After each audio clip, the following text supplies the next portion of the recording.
মাঝি ভাই নৌকা চালায় আর দুরূদ পড়ে গুনগুনায়া ওই নদীর মাঝে একটা মাছ মনোযোগ সহকারে ওই মাঝি ভাইয়ের দুরূদের আওয়াজ শুনতেছে। হঠাৎ এক জেলে এসে ওই মাছটাকে মেরে নিয়ে গেল। নিয়ে যাওয়ার পর বাজারে নিল, বাজারে নেওয়ার পরে বিক্রি করে।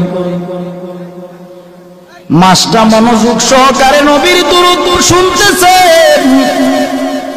আর ওই দিক দিয়া জেলে ভাই মাছটাকে ধরে নিয়ে গেলেন বাজারে বিক্রি করে। হঠাৎ করে আবু বকর বাজারের দিকে গেলেন, বাজারে যাইয়া মাছটা ক্রয় করলেন। নবীজিকে রহমাতুল লিল আলামিনকে দাওয়াত করেছে আবু বকরের বাড়িতে নবী খেতে আসবে। সুবহানাল্লাহ। আবু বকরের বাড়িতে আমার নবী খেতে আসবেন।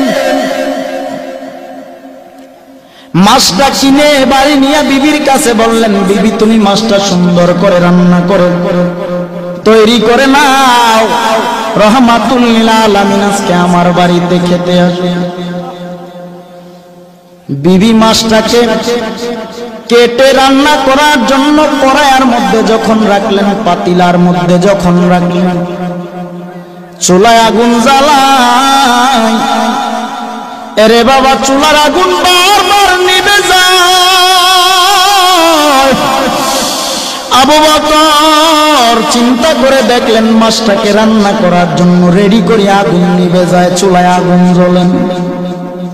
নবীকে দাওয়াত করেছি, নবী খাবে, কিন্তু মাছ রান্না করতে না পারলে নবী খাবে কিভাবে? আবু বকর নবীকে দাওয়াত করলেন, রহমাতুল লিল আলামিন চলেন একটু আমার বাড়িতে যাবেন। নবী গেলেন। যাওয়ার পর আবু বকর সম্পূর্ণ ঘটনাটা খুলে বললেন, নবী মাছ ক্রয় করলাম, বিবিকে দিলাম, কেটে রান্না বসাবে, চুলায় যতবার আগুন দেয় আগুন নিভে যায়।